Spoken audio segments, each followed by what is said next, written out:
Assalamualaikum warahmatullahi wabarakatuh. Selamat pagi Soli dan Solihah. Bagaimana kabarnya hari ini? Semoga Ananda semua dalam keadaan sehat dan tetap semangat dalam mengikuti pembelajaran hari ini. Pastikan Ananda sudah mandi, sholat duha, dan murojaah. Kalau sudah, ayo persiapkan alat tulis dan buku pelajarannya. Namun, mari kita berdoa sebelum memulai pembelajaran. Bismillahirrahmanirrahim. Raditu billahi rabba wa bil islami dina wa bi Muhammadin nabiyyan wa rasula. Rabbi zidni ilma warzuqni fahma. Amin. Hari ini kita akan belajar tematik IPS, tema 5C, subtema 1, 2, dan 3 yang termasuk dalam KD 3.2 dengan materi pokok yang pertama, interaksi sosial dan interaksi dengan lingkungan hidup. Yang kedua, pembangunan sosial ekonomi. Dan yang ketiga, pembangunan sosial budaya. Diharapkan setelah menyimak materi pembelajaran hari ini, Ananda mampu menganalisis bentuk-bentuk interaksi manusia dengan lingkungan dan pengaruhnya terhadap pembangunan sosial, budaya, dan ekonomi masyarakat Indonesia. Baiklah, untuk interaksi manusia itu digolongkan menjadi dua. Yang pertama adalah interaksi sosial, dan yang kedua adalah interaksi manusia dengan lingkungan hidup. Apa saja ya perbedaannya? Simak penjelasan berikut ini. Oke, yang pertama interaksi sosial. Ada yang tahu? Ya, interaksi sosial adalah hubungan timbal balik antar manusia atau antar manusia yang satu dan yang lainnya. Terjadinya interaksi sosial itu disebabkan karena manusia adalah makhluk sosial. Artinya, manusia tidak dapat hidup sendiri dan selalu membutuhkan orang lain, dari mulai dia bangun tidur sampai dia tidur kembali. Selanjutnya, interaksi sosial terbagi menjadi 3 jenis. Yang pertama, interaksi sosial individu dengan individu. Artinya, satu orang berhadapan dengan satu orang. Lalu, yang kedua, interaksi sosial individu dengan kelompok. Artinya, satu orang individu berhadapan dengan kelompok yang lain. Dan yang ketiga, interaksi sosial kelompok dengan kelompok. Nah, untuk lebih jelas, mari kita simak contoh berikut ini.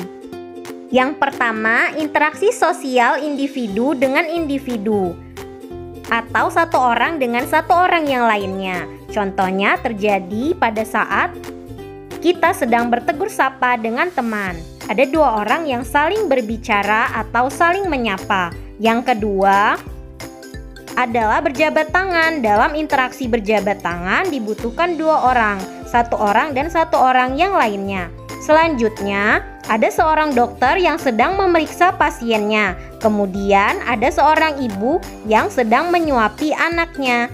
Dan yang terakhir, ada seorang kasir yang sedang melayani pembelinya.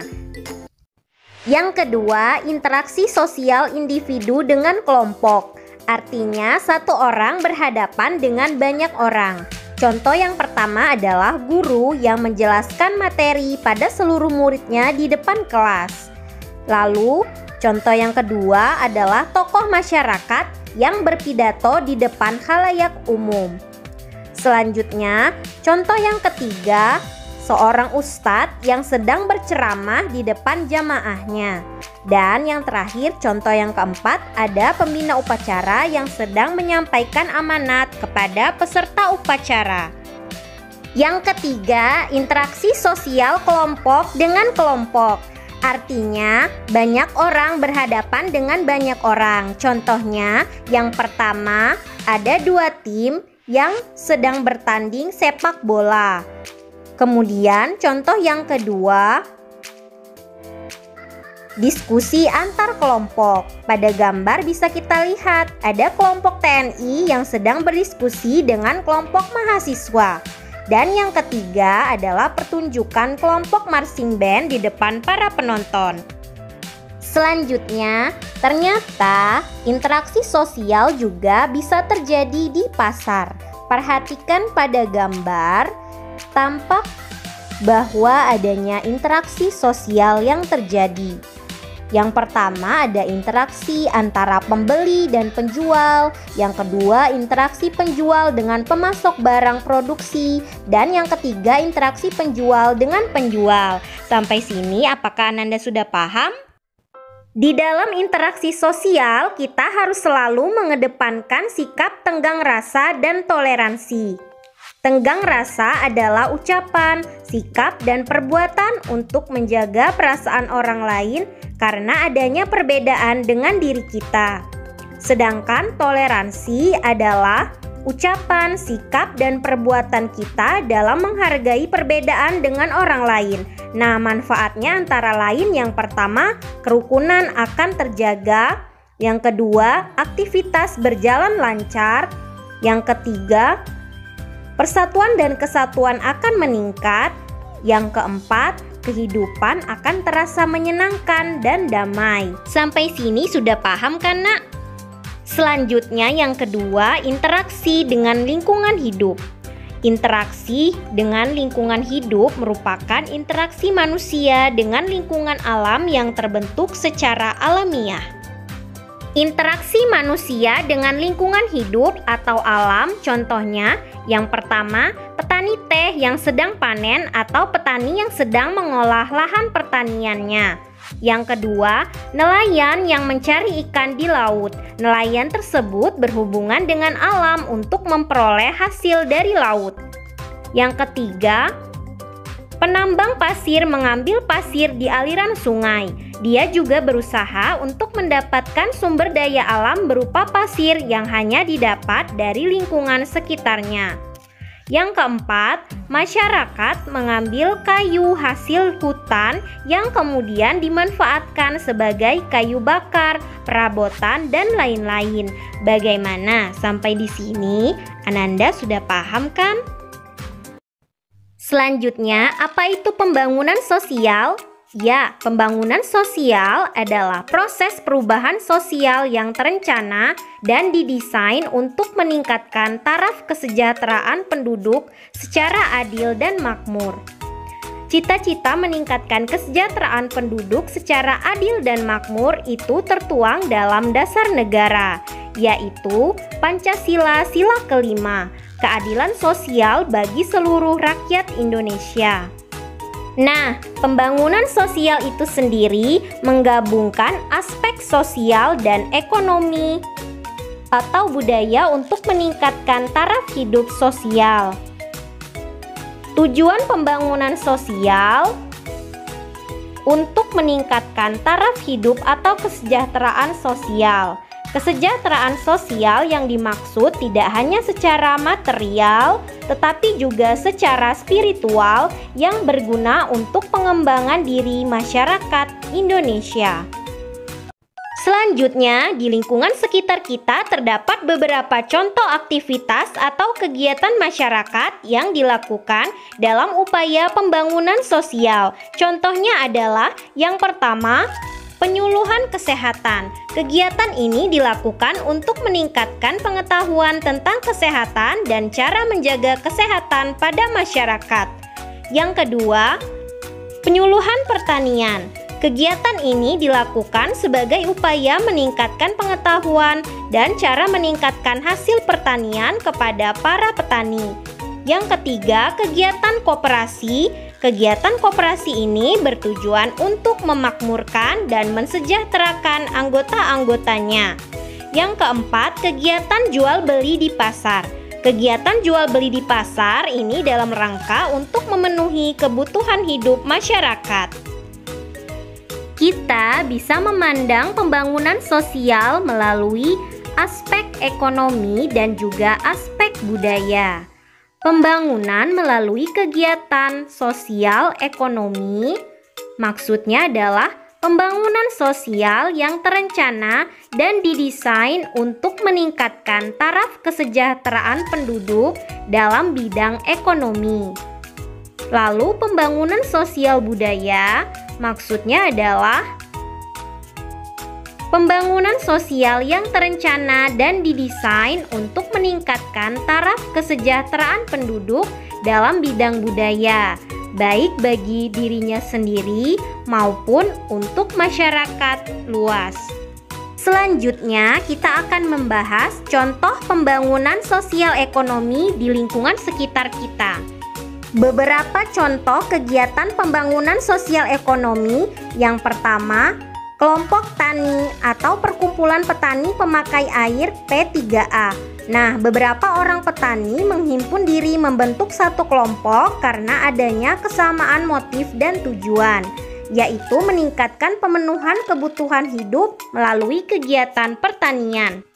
Contoh yang kedua adalah desa wisata. Desa wisata meningkatkan peran masyarakat setempat dalam mengembangkan kegiatan pariwisata, yang akhirnya dapat meningkatkan taraf hidup dalam masyarakat tersebut. Contoh yang ketiga, kerajinan perak. Nah, dengan membuat kerajinan perak, baik itu usaha perorangan maupun bersama, merupakan salah satu usaha masyarakat setempat untuk mencapai kesejahteraan. Dan contoh yang keempat untuk pembangunan sosial ekonomi adalah kelompok peternak. Beberapa orang peternak membentuk satu kelompok karena adanya kesamaan sistem pengelolaan hewan ternak dalam usahanya mencapai tujuan pemenuhan kebutuhan hidup melalui kegiatan ekonomi peternakan. Selanjutnya, kita akan membahas contoh pembangunan sosial budaya yang ada di sekitar kita. Oke, contoh yang pertama adalah kegiatan sanggar tari. Nah, kegiatan ini merupakan kegiatan melestarikan budaya seni tari tradisional atau mengembangkannya. Kemudian yang kedua, grup karawitan. Grup karawitan merupakan kegiatan bersama dalam masyarakat untuk mengembangkan seni karawitan ataupun gamelan. Selanjutnya, yang ketiga adalah kegiatan pelatihan bahasa. Bisa itu bahasa daerah, bahasa Indonesia, ataupun pelatihan bahasa isyarat yang ditujukan pada penderita atau penyandang disabilitas. Nah, kegiatan pelatihan bahasa itu merupakan kegiatan melatih dan meningkatkan kemampuan berbahasa. Contoh keempat adalah pembuatan fasilitas untuk penyandang disabilitas.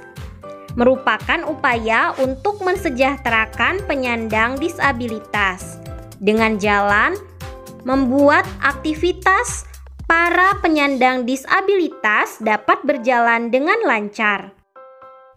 Contoh kelima untuk pembangunan sosial budaya adalah penyuluhan kesehatan. Kegiatan ini merupakan upaya untuk meningkatkan kualitas kesehatan masyarakat. Selanjutnya, kita akan mempelajari usaha atau upaya pembangunan sosial ekonomi. Usaha yang dapat kita lakukan dalam pembangunan sosial ekonomi antara lain: yang pertama, meningkatkan keterampilan diri dalam wirausaha. Yang kedua, mengikuti kegiatan pelatihan wirausaha sebagai bentuk pengembangan keterampilan diri kita dalam dunia wirausaha. Dan yang ketiga, mengembangkan kegiatan ekonomi bersama dalam masyarakat sehingga masyarakat tersebut bisa maju dan makmur secara bersama-sama. Selanjutnya, upaya-upaya atau usaha apa saja yang dapat kita lakukan dalam pembangunan sosial budaya. Nah, usaha atau upaya pembangunan sosial budaya yang pertama mengikuti kegiatan sanggar seni. Bisa seni tari, seni karawitan, seni gamelan, dan sebagainya. Yang kedua, mengikuti festival budaya. Yang ketiga, melestarikan makanan khas setempat. Kita bisa menjadikan makanan khas daerah kita sebagai simbol suatu daerah, promosi wisata, ataupun kegiatan ekonomi untuk meningkatkan taraf hidup. Yang keempat, menggunakan bahasa daerah dan bahasa Indonesia secara baik dan benar, sehingga budaya bangsa kita semakin meningkat kualitasnya. Bagaimana? Sampai di sini, semoga Ananda sudah paham semua ya.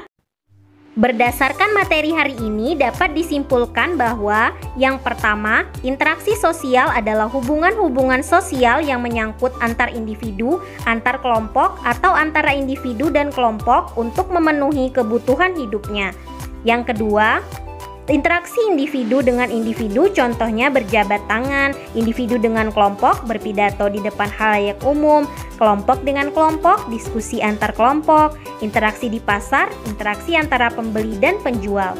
Yang ketiga, pembangunan sosial, yaitu proses perubahan sosial yang terencana dan didesain untuk meningkatkan taraf kesejahteraan penduduk secara adil dan makmur. Yang keempat, contoh pembangunan sosial ekonomi, perkumpulan petani pemakai air P3A, desa wisata dan kerajinan perak. Yang kelima, contoh pembangunan sosial budaya, sanggar tari, grup karawitan, dan penyuluhan kesehatan. Selanjutnya, untuk tugas Ananda di rumah, mohon mengerjakan soal Ayo Berlatih halaman 18, nomor 3A dan B di buku cetak 5C dan dikumpulkan paling lambat jam 5 sore. Selamat mengerjakan soli dan solihah. Alhamdulillahirobbil alamin, pembelajaran hari ini sudah selesai. Bu Guru mengingatkan untuk menjaga sholat 5 waktu, mengaji, murojaah, dan membantu kedua orang tua di rumah. Ibu Guru akhiri, wassalamualaikum warahmatullahi wabarakatuh.